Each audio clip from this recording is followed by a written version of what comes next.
ദൂഷണം പറയരുത്. 1 തിമോഥെയോസ് 1:20 അവർ ദൂഷണം പറയാതിരിപ്പാൻ പഠിക്കേണ്ടതിന് ഞാൻ അവരെ സാത്താനെ ഏൽപ്പിച്ചിരിക്കുന്നു. ഹുമനയോസും അലക്സാണ്ടറും. അവർ മുൻകാലത്ത് സഭയിലെ അംഗങ്ങളായിരുന്നു. എന്നാൽ പിന്നീട് സത്യം വിട്ട് തെറ്റായ ഉപദേശങ്ങളിലും ദൂഷണത്തിലും അവർ വീണുപോയി. അവരെ സാത്താനെ ഏൽപ്പിച്ചു എന്നത് ആത്മീയ ശിക്ഷയെക്കുറിച്ചാണ് പറഞ്ഞിരിക്കുന്നത്. ദൈവത്തെയും ദൈവിക സത്യങ്ങളെയും അപമാനിക്കുന്ന വാക്കുകൾ പറയുന്നതാണ് ദൂഷണം. അത് അഹങ്കാരത്തിൽ നിന്നും അവിശ്വാസത്തിൽ നിന്നും ഉത്ഭവിക്കുന്നു. ദൂഷണം ദൈവത്തിൻ്റെ മഹത്വത്തെ തള്ളുകയും തൻ്റെ നാമത്തെ നിന്ദിക്കുകയും ചെയ്യുന്നു.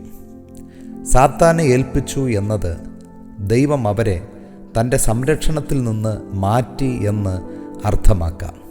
പലപ്പോഴും ദൈവം നമ്മെ ബാലശിക്ഷകളിലൂടെ രൂപപ്പെടുത്തിയെടുക്കുവാൻ ആഗ്രഹിക്കുന്നു. പ്രിയമുള്ളവരെ, വചനസത്യങ്ങളിൽ ഉറച്ചു നിന്നാൽ, വാക്കുകൾ നിയന്ത്രിച്ചാൽ, വിശ്വാസം നിലനിർത്തിയാൽ ദൂഷണത്തിൽ നിന്നും രക്ഷ നേടാം.